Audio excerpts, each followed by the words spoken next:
Hoy vamos a hablar de la gestión de albergues temporales y recién en la preparación hablábamos con Marita y decíamos, bueno, nosotros planteábamos los albergues temporales como una situación eh, meteorológica de inundación o alguna cuestión determinada por cuestiones climáticas. Entonces todos tenemos, creo, o percibimos esto de, bueno, vamos a abrir el centro de evacuados cuando viene la tormenta, la inundación. Pero hoy, eh, en muchos lugares, se suscita la apertura del centro de evacuados por otro tipo de incidentes, ya sea por materiales peligrosos, porque puede haber una pluma de dispersión hacia un lugar habitado, puede ser por un incidente múltiple vial. O sea que creo que tenemos que ir cada vez ayornando más nuestros albergues temporales o centros evacuados a las distintas hipótesis de amenaza que nosotros estamos analizando y trabajando en lo cotidiano, en lo que es la administración y la gestión de los riesgos, o la gobernanza del riesgo en línea a Sendai, ¿no? Así que bueno, vamos a arrancar hablando del centro evacuado de los albergues temporales, teniendo en cuenta algunas cuestiones relacionadas a la administración de los mismos, ¿no? Entonces, como visión preliminar, eh, ¿qué entendemos por albergue temporal? ¿Dónde lo hemos planificado? ¿Dónde están nuestros lugares seguros? ¿Dónde está el espacio o los espacios capaces de recibir personas en situación de suma vulnerabilidad durante un evento catastrófico? Y una vez que hemos identificado esos lugares, ¿cuáles son las fortalezas y debilidades de ese lugar? ¿Sí?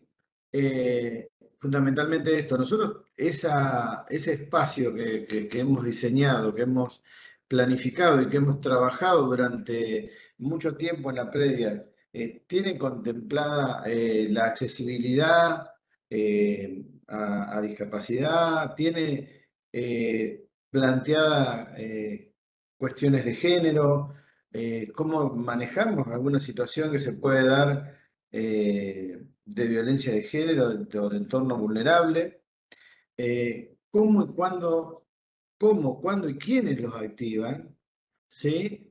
Cómo se va a gestionar ese centro evacuado o ese albergue temporal y cómo va a ser el final, cómo se va a cerrar, cuándo se va a cerrar y cómo vamos a trabajar con la población que allí se alojó a los fines de hacer la vuelta a casa, pero además dejar en condiciones el centro evacuado.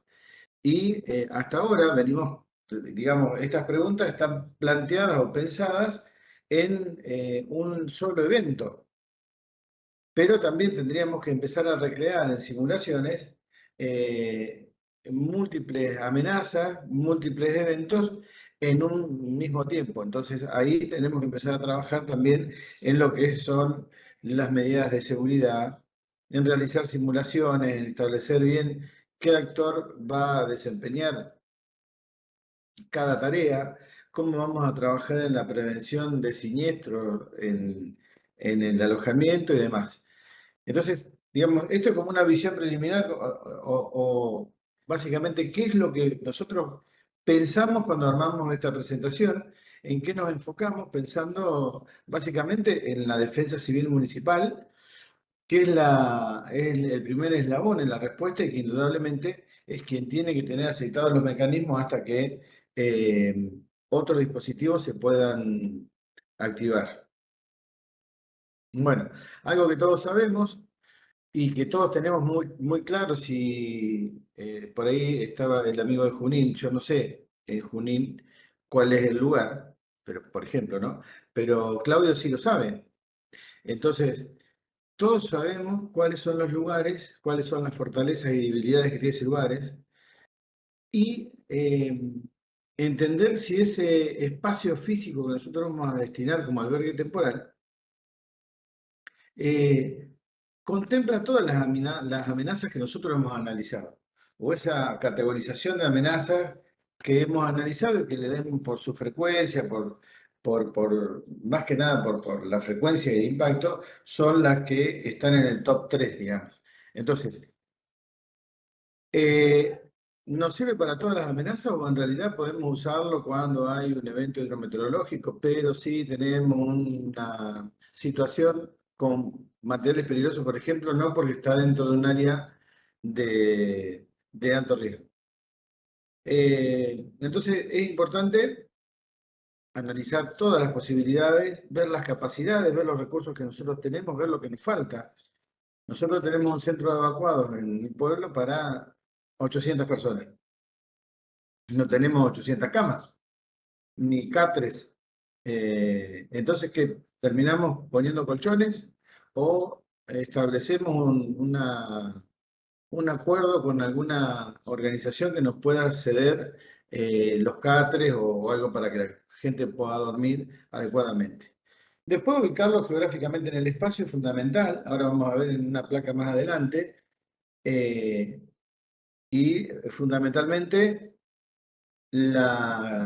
poder incorporarlo, o sea, tenemos que incorporarlo a nuestro plan de emergencia. Y dentro del plan de emergencia, del plan de gestión local de riesgo, el centro evacuado, cuando está incorporado, tiene que tener algunas definiciones y algunas cuestiones mínimas que nos describan el centro evacuado: capacidad ocupacional, baños adaptados, baños eh, duchas, disposición de residuos, si cuenta con un equipo de apoyo de energía o no, la cantidad de agua que tienen, que tienen disponible en los tanques y demás, si hay un reservorio de agua externo al edificio. Esa cuestión la tenemos que incorporar en el plan. Que también tienen, que habla de describir las capacidades del espacio, ¿no? Y plantear esto de agua, saneamiento, alimentación y la gestión del residuo, no solamente desde los organizadores, sino también teniendo en cuenta qué rol van a tener las personas alojadas en ese lugar. Identificar todas las capacidades de los albergues temporales es fundamental. Decíamos recién, capacidad ocupacional, cantidad de baños, lugares específicos para higiene personal. Contamos con un espacio para armar un puesto sanitario. Ese puesto sanitario va a contar con personal de enfermería, promotores de salud, médico. Y acá empezamos a analizar otra cuestión. El puesto sanitario probablemente cuente con personal de enfermería y agente sanitario y tenga la visita del médico según la necesidad y según el triaje que el personal de salud pueda realizar dentro del centro de evacuados. Lugares específicos para la higiene personal, debidamente identificados, con las condiciones de seguridad y la disposición de todos los elementos higiénicos para que la gente pueda eh, higienizarse con con toda la tranquilidad. Y después, por separado, el área de comunes de alimentación, los sectores de preparación de alimentos, la disposición de los residuos y recolección, por ejemplo, disponer de varios tachos, tambores o lo que sea para poder también separar los residuos y trabajar fundamentalmente generar conciencia de la separación de residuos, ser autónomo en cuanto a agua, saneamiento y luz. Muchas veces nosotros disponemos de espacios, pero de espacios con gran capacidad, pero con poca cantidad de baños. Por lo general se utilizan los gimnasios que tienen duchas y demás. Pero es fundamental establecer como alineamientos así generales estos 9 puntos de esta diapo, y tener en cuenta también el plan de actividades para los evacuados, o sea, que no tengan que estar todo el día en su espacio personal, sino generar actividades fundamentalmente para los más chicos, para que los adultos puedan ir elaborando la situación que están viviendo, tener un espacio para ellos es muy importante. Y acá la pregunta, ¿qué otra capacidad creen ustedes que es oportuno agregar? Y lo dejo para una vez que terminemos la presentación, para por ahí charlarlo entre todos, porque la idea de esto es usar estas placas como disparadores para empezar a buscar fortalezas y debilidades dentro de los espacios que nosotros tenemos asignados como albergues temporales. Bueno, en la infraestructura básica, como decíamos, es energía, es agua y saneamiento. Y además la atención de salud. Y acá, en cuanto a energía eléctrica, en un impacto importante, probablemente los centros evacuados se vean afectados por el corte de suministro eléctrico, eh, por el corte de agua. Entonces, es importante saber si tenemos eh, un equipo de respaldo, un backup de energía que nos pueda activar las bombas de agua en los reservorios de agua que tiene el centro evacuado. Si nosotros trabajamos en la preparación y en la planificación, probablemente nuestro centro de evacuados tenga un reservorio de agua acorde a las necesidades para mantener por lo menos, o sea, 15 litros por persona, por lo menos para 24 o 48 horas. Entonces, ya debemos estar pensando en desarrollar una estrategia para poder ampliar la cantidad de litros de agua que tenemos disponible. En caso de que haya un daño en la infraestructura crítica, ¿no? Y obviamente tener equipos de backup de energía, generadores eléctricos y demás para poder dar soporte a todas las instalaciones que tiene el centro evacuado. La gran pregunta es la temporalidad, o sea, el tiempo que nosotros podemos sostener ese centro de evacuados con los recursos propios, hasta que se restablece la energía, hasta que se restablece el agua, cómo vamos a hacer tratamiento de los residuos cloacales y demás. ¿Sí? Entonces, es una de las cuestiones que nosotros tenemos que tener en cuenta, es si nuestro plan debería contemplar, y es en realidad un poco nuestra responsabilidad como defensa civil, tener un plan de respaldo para sostener el centro evacuado ante una situación de crisis completa.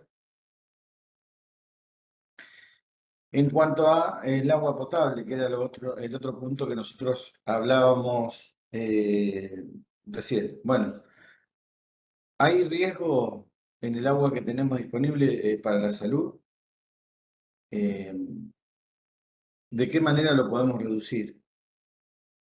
Nosotros tenemos que tener una protección en lo cotidiano del agua, y ni hablar si nos hemos planteado, se ha planteado como estrategia del municipio, de la defensa civil, tener reservorios de agua eh, para que funcionen durante el centro evacuado. Bueno, cada tanto hacer revisiones de la fuente de agua, fundamentalmente para que esté en condiciones aptas para consumo y que esto no genere una complicación más a la que ya está sucediendo en función de un evento que ha activado el centro evacuado y que puede ser de distintas magnitudes, puede haber 30 evacuados, puede haber 3.000, ¿no? Eso lo va a determinar, obviamente, la intensidad de la amenaza. Eh, qué otra manera podemos tener para abastecer agua al centro de evacuado, por lo menos agua de consumo y agua para higiene? Bueno, tenemos una cisterna que no nos va a dar agua para consumo, pero sí nos va a proveer agua para las duchas. Entonces, tenemos que resolver quién es nuestro proveedor de agua segura si no podemos tener el agua segura en el centro evacuado. Entonces, es como que la redundancia en este caso nos va a permitir tener menos fallos al momento de tener que activar toda la infraestructura del centro evacuado. No estamos hablando de un evento aislado que se da con un grupo minoritario de personas, sino un evento masivo donde va a haber varias personas alojadas y por un periodo de tiempo determinado. Bueno, acá, con respecto al agua segura, tenemos el agua potabilizada, el agua potable de la red, agua potabilizada, el agua en botellones, pero también tenemos que empezar a trabajar en cómo vamos a hacer para potabilizar el agua que se puede usar para, por ejemplo, cocinar, ¿sí? Y también pensar como estrategia, cuando todas nuestras herramientas se fueron agotando, cómo vamos a potabilizar agua para consumo. Entonces, tener en cuenta las recomendaciones del uso de agua segura, ¿sí? Dentro de eso tenemos la lavandina, o sea, el hipoclorito de sodio, la pastilla potabilizadora. Y perdón, es importante tener en cuenta lo siguiente: si nosotros, porque la situación eh, ha afectado gran parte del territorio, de nuestro territorio, y tenemos varios centros evacuados, y no todos tienen la posibilidad de tener agua potable o de tener la cantidad suficiente de agua potable, y vamos a proveer equipos de kit para agua segura, bueno, poner una ficha con la explicación de cómo, si necesitamos una pastilla potabilizadora, por ejemplo, no sé, cada 5 litros, una pastilla potabilizadora. Bueno, dejar bien claro en una cartelería que informe cómo se utiliza la pastilla potabilizadora, más allá de que nosotros podamos explicarlo, podamos ir varias veces a todos los centros de evacuado, empezar a que la gente también contribuya con la dilución de la lavandina, con el uso de la pastilla potabilizadora o alguna otra sustancia que podemos utilizar para tener agua segura.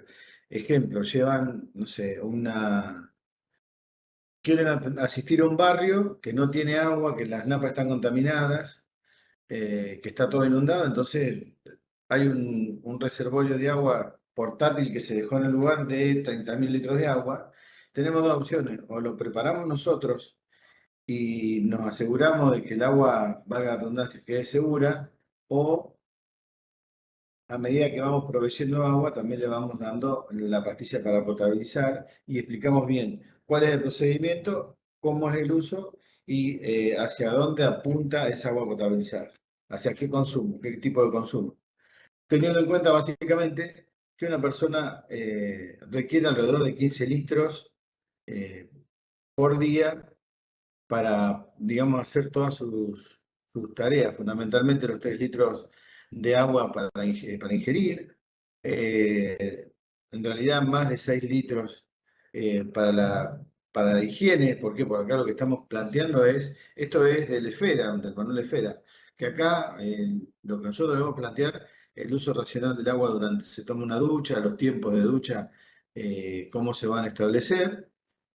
Hay un porcentaje de agua para la cocción de alimentos y el lavado de alimentos y demás, que hace un total de 15 litros de agua por día por persona, con lo cual nosotros deberíamos plantear si nuestros reservorios de agua en los centros evacuados reúnen la cantidad de litros suficiente como para abastecer a la población evacuada en ese centro durante un determinado periodo de tiempo. Y eso obviamente lo va a determinar el análisis in situ y en la elaboración de una simulación respecto de cuánta gente va a estar alojada y cuáles son los disponibles de agua.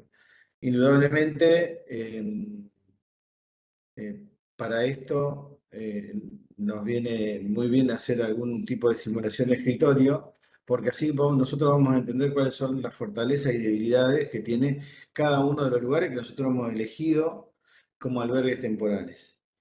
Una pregunta que queda para más adelante es: ¿qué pasa cuando nosotros tenemos diseñado todo un plan de albergues temporales y por la situación, por la contingencia, por la emergencia, un grupo de vecinos fue a la escuela más próxima y se alojó ahí?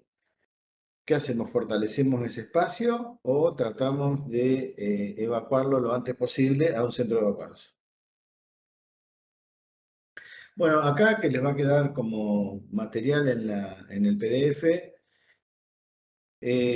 tomado del EFERA, de un manual de Naciones Unidas, hay algunas acciones de abastecimiento de agua, saneamiento y la promoción de la higiene. En cuanto a seguridad sanitaria y nutrición, eh, ¿qué le vamos a dar de comer a los alojados? Hoy, por ejemplo, ustedes decían, bueno, la comida proteica era algo que siempre decíamos y estaba dentro de la esfera de preparación o de capacitación cuando decíamos, bueno, no, hay que, comida de olla es más fácil. Bueno, ¿y quién la cocina?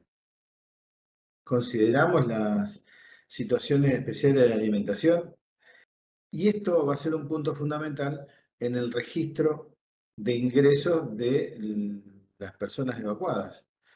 Porque, a ver, hacer una dieta para una persona hipertensa es fácil porque no le ponemos sal a la comida, entonces hacemos una alimentación eh, hiposódica, proteica, hipercalórica, o sea, sin sal, con mucha proteína y con muchas calorías. Ahora, 35 grados de temperatura, ¿sirve esa comida o necesitamos hacer otra? O tenemos que dar una alimentación mucho más adaptada a las temperaturas y a las condiciones ambientales. Y ustedes me dirán o estarán pensando, bueno, pero a ver, tenemos una emergencia y lo más fácil es que, no sé, la cocina centralizada, por ejemplo, hay algunos lugares que tienen una cocina que elabora los alimentos para todas las áreas del municipio. Va a ser vianda y va a ser guiso. Bueno, fantástico. ¿Qué más le podemos ofrecer? Una fruta. Bien, ¿y qué condiciones, qué dietas especiales debemos de tener en cuenta? Eso se va a desprender de la entrevista inicial de los evacuados. Una cuestión interesante es hablar con el nutricionista por ejemplo, el hospital tiene un equipo de nutricionistas que trabajan con la alimentación de los pacientes internados. Y nosotros podríamos, como defensa civil, en la preparación del centro evacuado, hablar con el equipo de nutricionistas y decir, nosotros necesitamos cubrir una necesidad de alimentación y armar un menú para personas que estén evacuadas en situación de, por ejemplo, una inundación, durante el invierno, durante el verano, tenemos que cambiar la alimentación, no tenemos que cambiar la alimentación, pero por sobre todas las cosas debemos dar una dieta rica en proteínas y demás. ¿Está de acuerdo el nutricionista o el nutricionista prefiere, digamos, organizar otro tipo de alimentación? Y después los tamaños de la ración, ¿sí?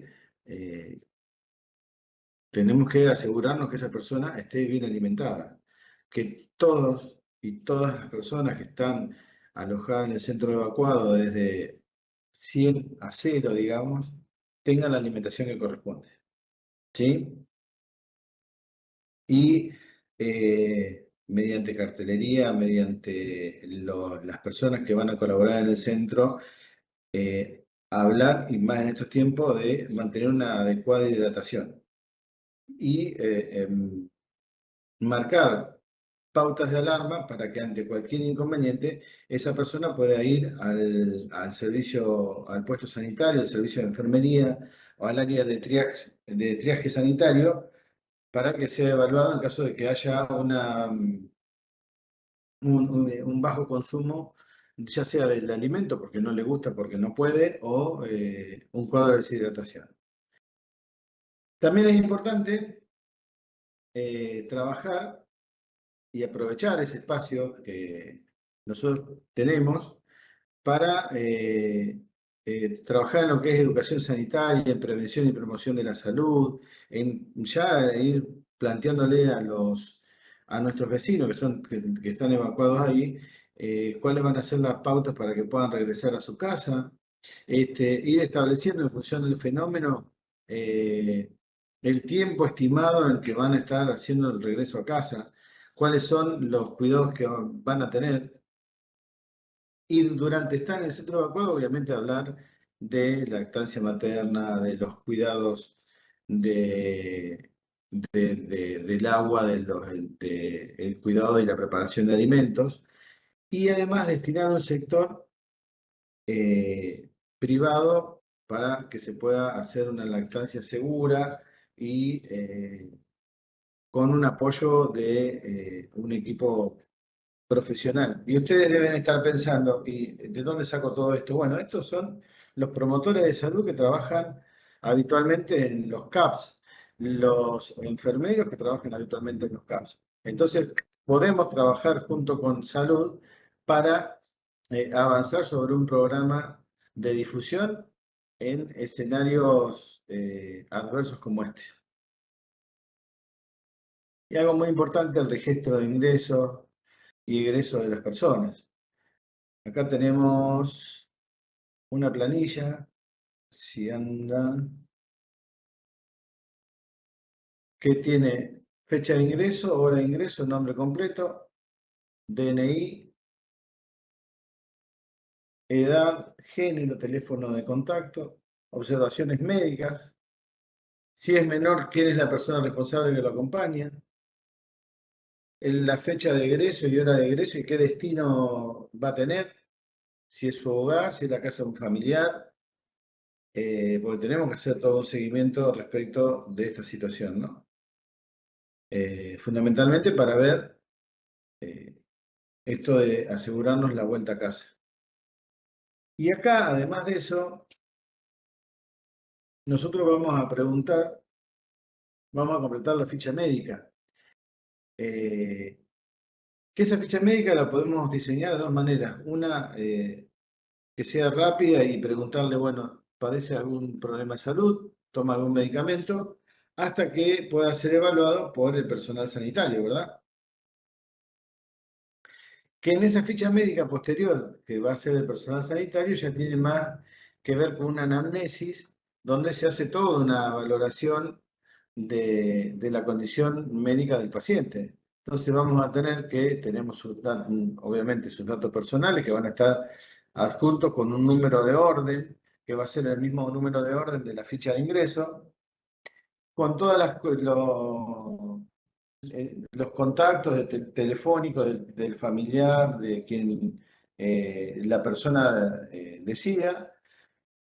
¿Por qué se hace la consulta, digamos, en un momento del triaje? ¿Por qué esa persona, nosotros decidimos evaluarla más profundamente, si tiene algún motivo, eh, alguna afección médica, alguna enfermedad crónica como es hipertensión, asma, diabetes, etcétera, si tuvo cirugías o no en el último tiempo, las hospitalizaciones, las alergias, fundamentalmente a los alimentos, medicamentos de uso habitual, medicación de base, ¿verdad? Y después, en el examen físico, la presión arterial, la frecuencia cardíaca, los signos vitales, digamos, y aprovechar para hacer el índice de masa corporal para ver en qué estado nutricional está ese residente del centro de evacuados. Es mucha información, lo podemos hacer siempre. Probablemente nos cueste mucho poner en marcha esto porque en realidad en el caos del ingreso nosotros vamos a tomar datos suficientes que nos permitan identificarlo rápidamente, tener un teléfono de contacto y si tiene alguna condición médica preexistente, nada más. Esta ficha médica se hace en el puesto sanitario una vez que ya el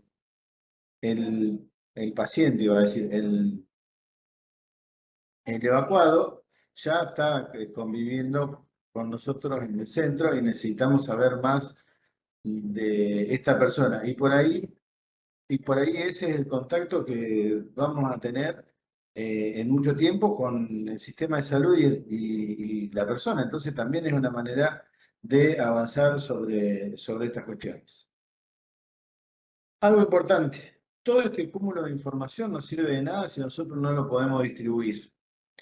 Y distribuirlo lo antes posible. Por eso está bueno tener prediseñado o un archivo de Google o un Google Form, un Excel, que es lo más fácil, como el videíto de recién, donde muestra, donde nosotros cargamos todos los datos y hoy, afortunadamente, con las antenas satelitales podemos mandar toda esta información al COE que hemos organizado y ahí tener información actualizada, fundamentalmente de quiénes estamos atendiendo, dónde lo estamos atendiendo, qué condición médica y condición general está. ¿Para qué? Para poder informar a las familias y darle tranquilidad de que estamos atendiendo a su ser querido, dónde está, y de esa manera poder eh, bajar los niveles de angustia que se da cuando andan buscando por aquí y por allá a personas que están, entre comillas, desaparecidas y la tenemos por ahí alojadas en un centro evacuado. Bueno, la planilla de cierre e ingreso de notificación. Acá hay una encuesta socioeconómica que lo que toma es básicamente los aspectos, obviamente, socioeconómicos de la persona, que nos va a determinar cómo va a seguir la ayuda a posteriori del evento. Voy a ir un poco más rápido, así podemos cerrar esta parte y después abrimos a la charla. Tratamiento de residuos es sumamente importante eh, para hacer participar a las personas y también para resolver una cuestión que es la disposición final de los residuos, teniendo los equipos en la separación bien identificada. Los baños y las zonas comunes, el espacio de lactancia, como hablábamos recién, plantear la vuelta a casa como una herramienta de capacitación donde le vamos a contar cómo hacer la higiene, cómo hacer el lavado de manos y demás, y además asegurarnos de que vamos a hacer una visita para ver cómo está evolucionando esta vuelta a casa. Y después acordar una fecha de cierre del centro evacuado para que todas las personas sepan que en algún momento se tienen que retirar y esa fecha de cierre va a ser, digamos, funcional a cómo el evento se va cerrando. Bueno, prevención de vectores, fundamentalmente, en la vuelta a casa, durante el incidente y antes del incidente. Y acá rápidamente un centro evacuado, que es el de Rauch, que es una nave que tiene paneles solares, tiene un respaldo de energía y que ante una emergencia que está, digamos, pensado para utilizarlo como centro de evacuados. Bien, acá tienen la bibliografía, esto está todo en la presentación y hasta aquí hemos llegado. Ahora le vamos a presentar unas plaquitas más cuando nos volvamos a encontrar. Y si les parece, charlamos un poquito de lo que vimos hasta ahora. ¿Ok? Bueno, Gastón, si quieren ya cerramos y volvemos a ingresar. Así seguimos con la segunda parte. Genial. Buenísimo.